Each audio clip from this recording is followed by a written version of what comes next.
Yolla by Cassander Garduna. Chapter 5.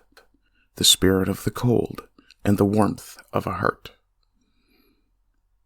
The last thing that Yolla could remember before waking in the small ice hut was being dropped off by the sparrows and wandering rather aimlessly through the barren wastes of the old cold.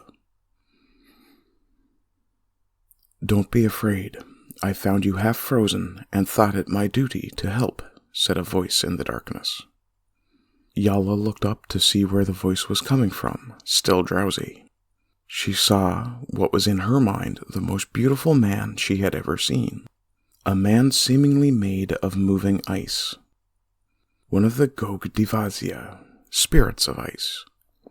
Yolla felt a strange, warm feeling swelling up from her toes to the top of her head.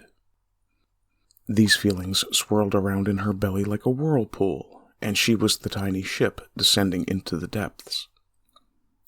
She studied his face for what felt like a long time. It was oval in shape, his smile big and friendly with little teeth, pinkish in color, that looked like sharp-cut jewels. His eyes were small and dark blue, almost black, piercing, fierce in a manner. The word Isha came to Yolla's mind. It was a special word in the language of the driftwood people that described a beauty that was both dangerous and wondrous at the same time, like a tiger's face, like Ka the giant sea serpent's golden scales, eyes, and long ivory-colored fangs. Yes, Yolla thought to herself, this man is most certainly Isha. "Are you okay? I gave you my father's coat. I hope it's warm enough."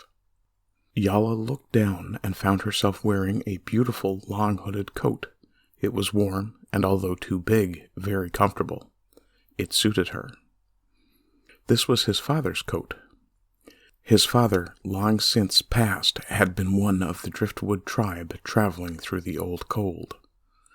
Although he took after his mother and was a being of solid ice like the rest of the tundra walkers, the spirits of the cold tribe still ostracized the half-breed and sent him out to live by himself away from the rest of the tribe.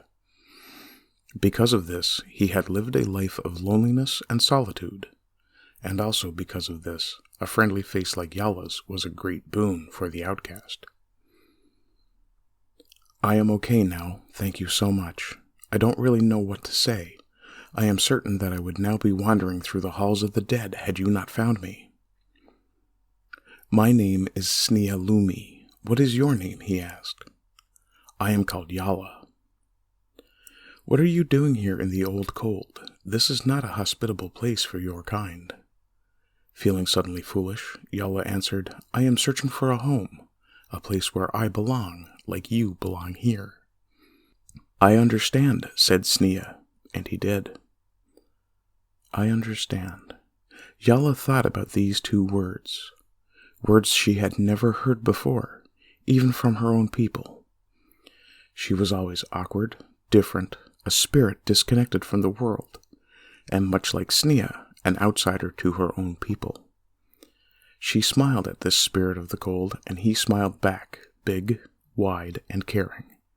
His smile, his presence, seemed to banish the cold. The whirlpool started spinning again. Weeks passed like minutes. They hunted together, they fished together, and they slept together in the ice hut. Yolla found quickly that Snea was not a big talker.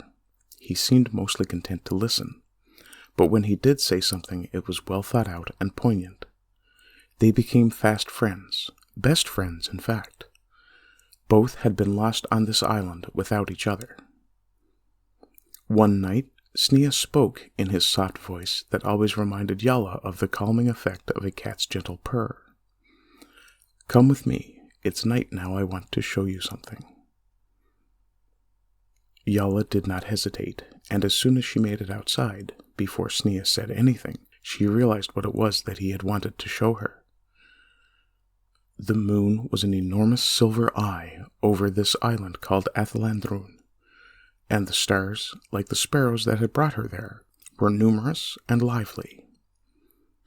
This was the glory of the night with all its magic at work. Yolla felt small under this ocean of infinity, this playful game of darkness and light. The moon watched her then, and she watched it back. She looked over at Sneya, and her ship then descended once again deeper into the whirlpool, and it struck her all at once. I am in love, a sudden, young love, a first love. She moved closer to the spirit of the cold, her spirit of the cold. For a while they both stared up into the firmament until, overwhelmed by her newfound emotions, Yolla embraced Sneya. She held him close and tight. All the world felt to suddenly stop. All the worries and fears Yolla previously had felt seemed insignificant now, with Sneya in her arms. Was this the home Sigla saw for me in the vision? Was he the home, Yolla thought? At this moment, she felt completely and perfectly happy for the first time in her life. Yolla closed her eyes and held on even tighter, never wanting to let go. Sneya quickly felt smaller than a moment ago, and a moment later smaller still, until Yolla eventually felt nothing at all. She opened her eyes and looked down only to find the small amount of clothing Sneya wore in the bottom of a puddle that was quickly becoming ice, becoming one once again with the land of ice. Yolla looked again into the now frozen puddle, and in its reflection she saw the bright and shining moon, unmoved by this tragedy.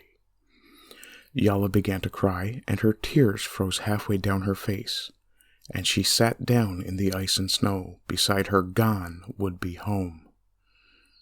"Murderer," a voice said in her mind.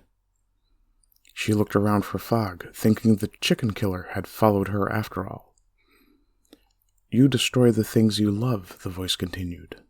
"Think of the impermanence of it all. Fleeting moments of joy, forgotten and besieged by all the terrible memories you can't forget.